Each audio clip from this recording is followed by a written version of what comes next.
Hi everyone, welcome to our podcast. First of all, we want to say a big thank you to all of our new followers, all of our existing followers. We really appreciate all your support, all your good messages, all your encouragement. It means a lot to us. Thank you for hanging out with us. So today's podcast, we're still focusing on goals and achieving your ambition this year. So, on today's episode, we're going to talk about external influences versus internal influences, how these behaviors affect your overall success. Um, so, today we're going to dwell more of the external influence. We know also there is internal influence, which is the person, me as a person, you as a person, you being the factor governing the rate at which you achieve your success. So, but we're going to look at the external influences. So, looking at the external influences, we know we have people. We want to look at people, the society, and religion. These three constraints. We want to look at them and talk about them. Maybe when we talk about people as an external influence towards achieving one's aim, goal, or objective, what comes to your mind? What do you think?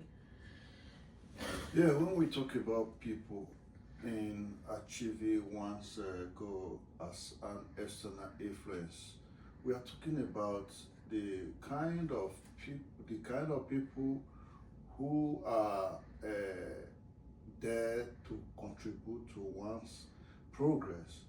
One of the kind of people has to do with the support system. When we are talking of the support system, we are talking of your immediate family, people who are your elder, uncle, sister, niece, or friends. They are the first line of support system when you are dreaming, when you are aiming higher. Be careful to understand these people very well. There are some who will want to pull you down. Yeah. When you bring out, this is what I want to achieve, because of infilling, they may discourage you. So be very sensitive and be alert when you are seeing such kind of attitude rearing up.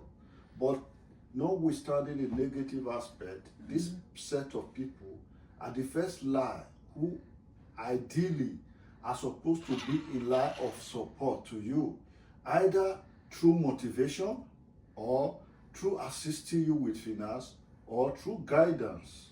Because if you become somebody, if you achieve your goal, one way or the other, you will be beneficial to them, either them directly or their own children. So they will be interested in your success. And they will be interested in your success when they see you are doing well. It's a thing that is contagious. It will be a thing that will also motivate their own young ones.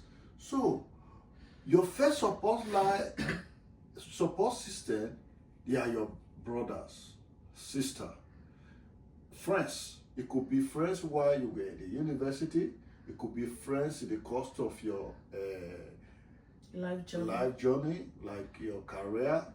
It could be friends you've met anywhere. It could be true in the airport, anywhere, or in an occasion that you develop a bond and you start checking on each other, start being enthusiastic on what you want to do and how you people want to go about doing it. This is one of the strongest bonds you need to have when you are pursuing your dream.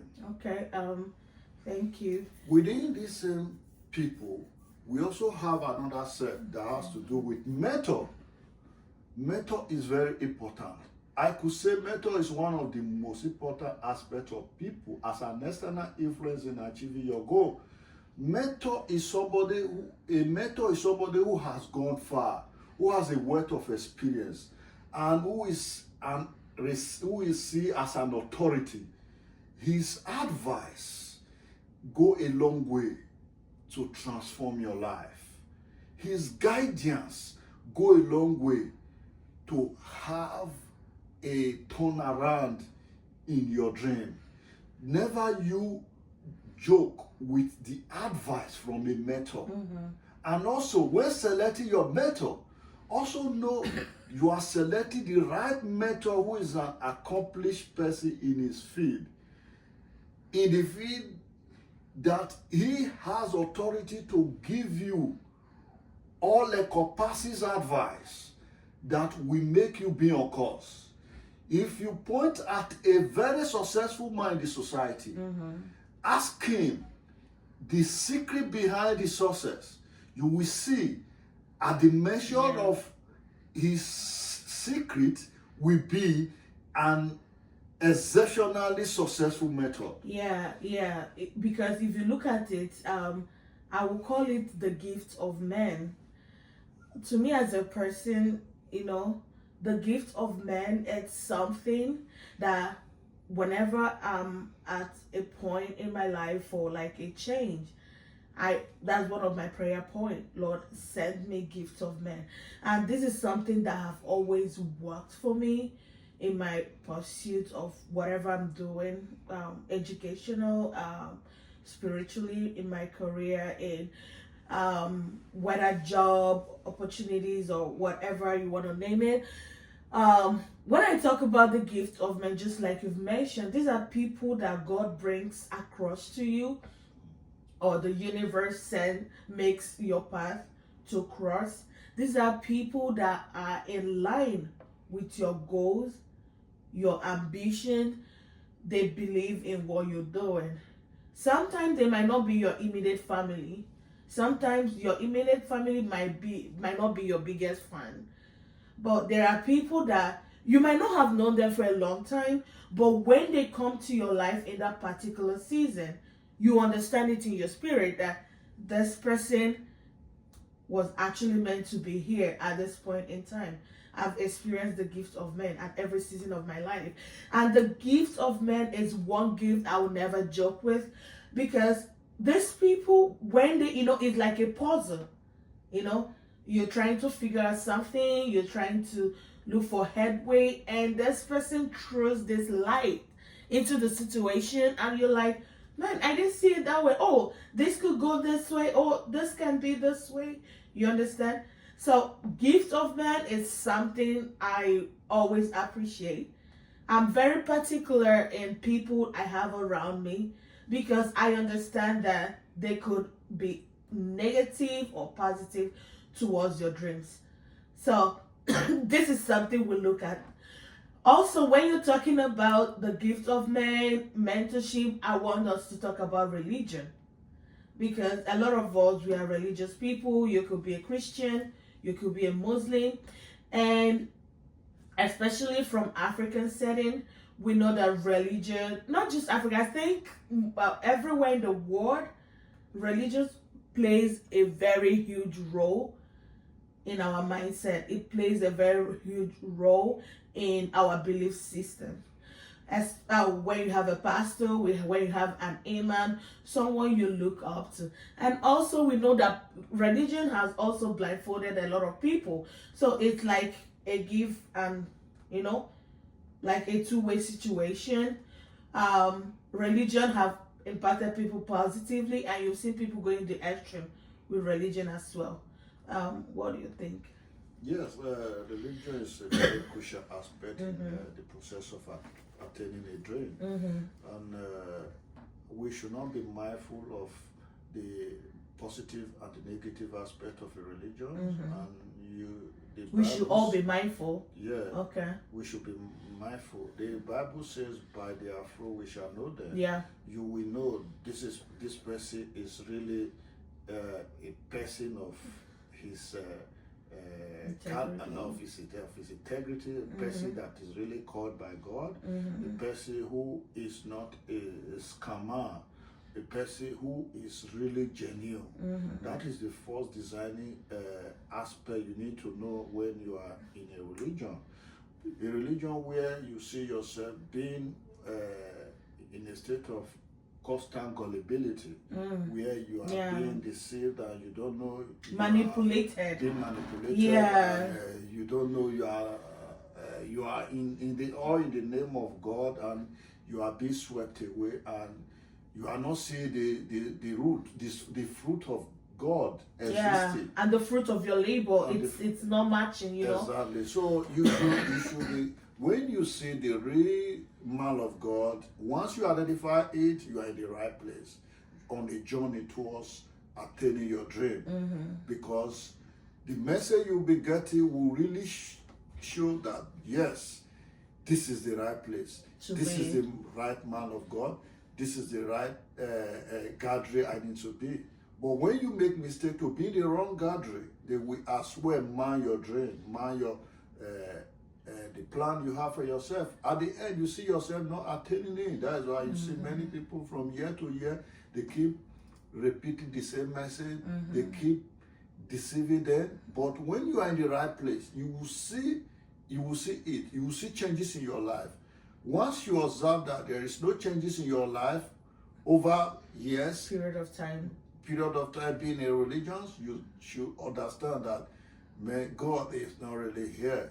And this is not really transforming my life, because religion is one of the weapons for shaping one's goal towards attaining a dream, towards attaining your goal. Yeah, I agree 100%. So, be careful to understand the right, that you are in the right place or you are in the wrong place. This is very essential. And also, don't so forget there is a need for collaboration.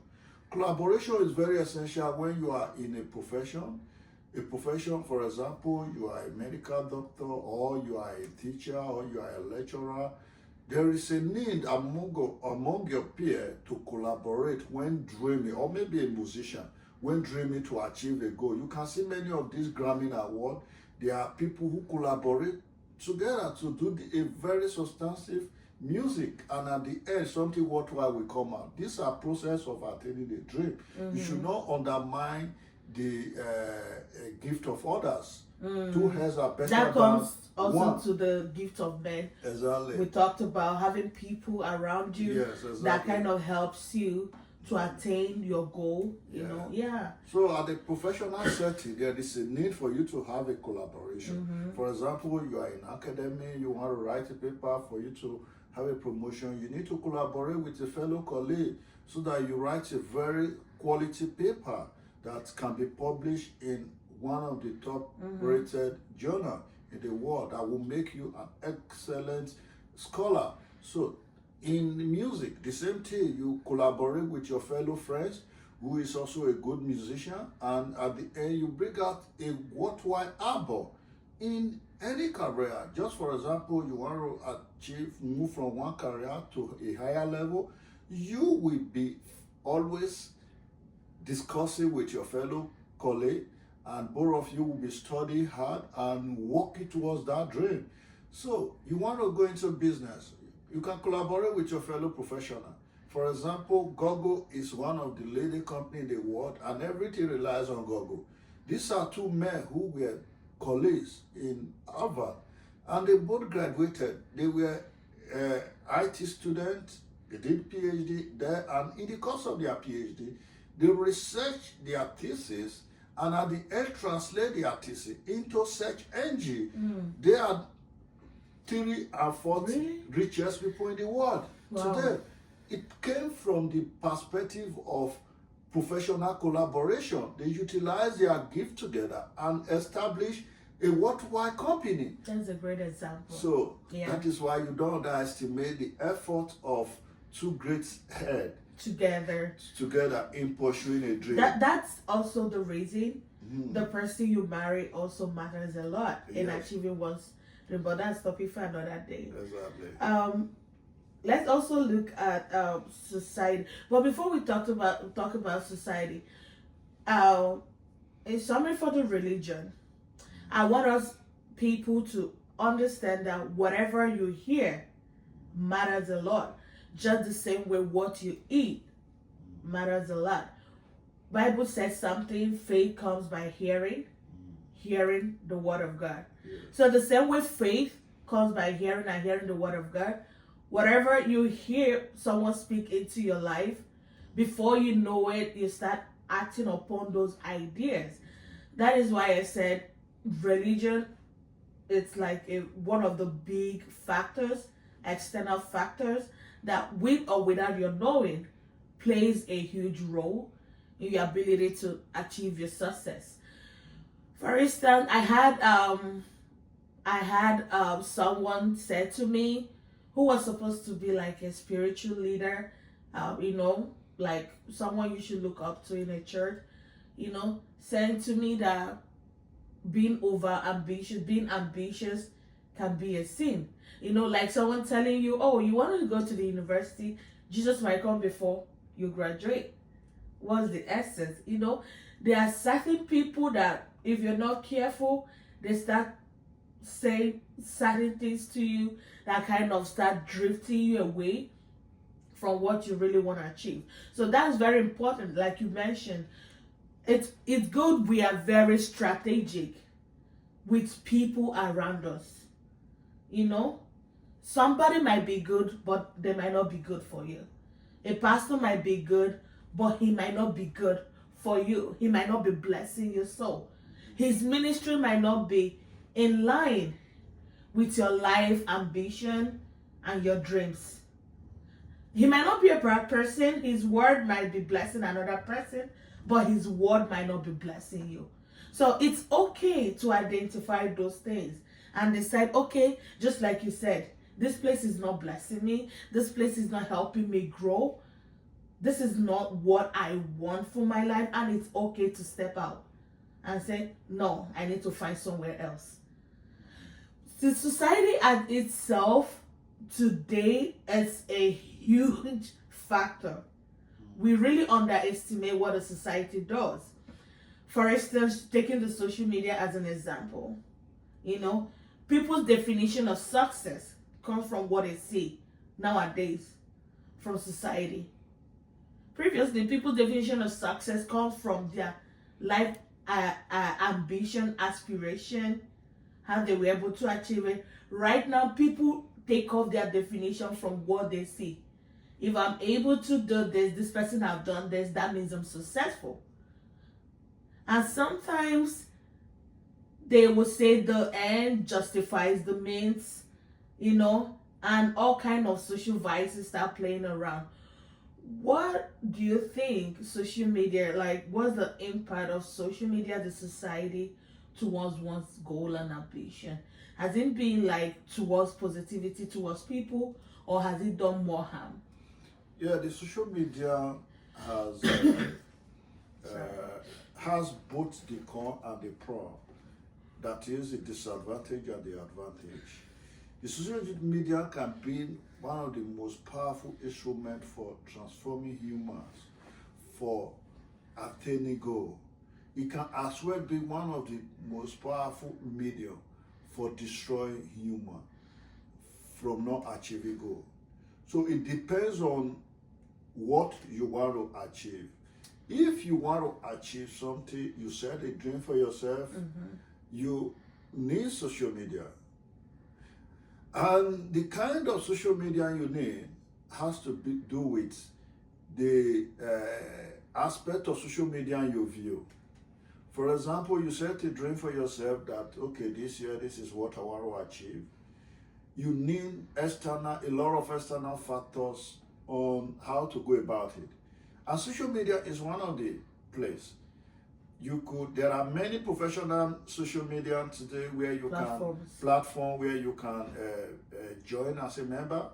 You will see people of great minds who are in that profession, the best of the best in that profession. They are in that member. They are member of that group. You see them bringing their perspective. You see them letting you know what the industry is looking for. They tell you new innovations in the industry. They tell you how they pass through from nothing to something. This is where social media becomes a powerful instrument, because as you, in your spare time, you go through that page of your membership, professional membership on social media, you see yourself constantly challenging yourself Yeah. towards attaining the goal you set for yourself. You see yourself seeing the great men who are even part of the people you apply to, a member of that snake. You see them bring it, they have more confidence to even make a referral from that group than you just applying for a job in the organization laterally. So when you are interacting in that group, they are taking notice of you. When your application even appear in the organization, they are saying, man, I've come across this name before. And they will go to your interaction at the social space. It becomes a first hand to even know the kind of person you are, that this person is really what is made of. So when you are in that social group, also be very careful in the kind of way you communicate. You have to be very professional. You don't just go there and start writing or making all sorts of comments that will man you. So a comment that will make you. So don't underestimate the power of social media. But it can also be destructive when you just go to social media aimlessly without having the place you interact professionally that will add value to you. You just start strolling all over social media days without achieving anything meaningful. You are indirectly walking out yourself from achieving the goal you set out for yourself. Yeah. Take note of that. Yeah. One aspect again I would still want to touch is the aspect of religion is very important, because our society is becoming very religious. Why? Because God created every human being with a gift. There is no person that has no gift. But I've seen countless number of times religion will only be preaching that our concern should be heaven. Yes, our concern should be heaven as a Christian. But there is a mission you are to fulfill on earth before leaving earth. You cannot just walk through the passage of this earth without making impact. You have to make a contribution to make the earth a better place. Yeah. Most of the things we are enjoying today, including the social media, including the phone we are using, are product of human thinking, are product of human innovations. God did not come to do it. Even the aeroplane we use from one country to the other are product of human beings. These people who did this made contribution on there, and their name continue to exist even when they have gone. So, as a Christian, do not be under the gullibility where you will be deceived that all your focus should just be about you leaving the face of the earth to inherit, to go to heaven. Yes, that is your final goal. But God did not create you to pass through the face of the earth, only to end up in the grave without any measuring of your name as a contributor to making the earth God created a better place. When God created man, he said, go to the world and dominate. Take dominance over the animals. You becoming a dominant is a way of you becoming instrument of change in the society, in the earth he has put you. For you to be a dominant is for you to be relevant, for you to do something worthwhile and make humanity a better place. It's not for you to just pass through without having a dominance. Your dominance could be in any way, in your field, in your career, in your choosing vocation. That is your area of dominance, where you are a legend. And God has a reason for saying you should take dominance of the earth. It is in your own domain, your own area. So, at the end, when you go back to God, you will give account of yourself, how you have been able to make the earth he created a better place. Because the creativity has been given unto us, the gift to continue to make earth a better place. Not God to come and be doing it again. He has already given us the power to trample on serpents, on everything, or every other thing, external factors, and take dominance and make it a better place and give account at the end. I wanted to say right on, Pastor, but we don't have time. Where you said God has given us power to, dominate, it's kind of resonate with me. I know when I was entering the university, my dad did mention something to me. He said, Blessing, always note you are the bishop of your soul. It doesn't matter whatever any other person does. is what you decide that happens to you. That happens to you. You know, a preacher also said, you can, I think it's just a quote, you can, a bird can only fly over your head, but you decide if the bird will actually perch on your head. So, with that being said, a lot of things are in the social media platform. So remember, you have control over your mind, spirit, and body. Nobody should have more power to determine for you how your spirit, soul, and body should go, if that makes sense. Nobody should decide for you if the bird should perch. They can, all those ideas and suggestions and whatever we see on social media, we decide which one would have like a foundation and start bearing fruit in our life. A lot of people say that if everything you see on social media is 100% correct. That's true. Sometimes people bring up the fake life and just to impress people, and a lot of times it's not the way it seems. Okay, so that is why it's good to filter what we allow into our lives, what we allow to affect our mind, our aim, our ability to achieve success. So we're already talking about the internal factor, you as a person, deciding for yourself, this is it. Among all these external factors, this is what I want. This is what I want to allow to have preeminence in my life. Yeah, I think that's it. Is there anything else you want to add? In the next episode. Yeah. So watch out for our next episode. So we want to make it like an open kind of discussion. So we want to see what your response are. What do you think we have lines of topic. So what do you think our next topic will be? Or what are you suggesting our next topic to be?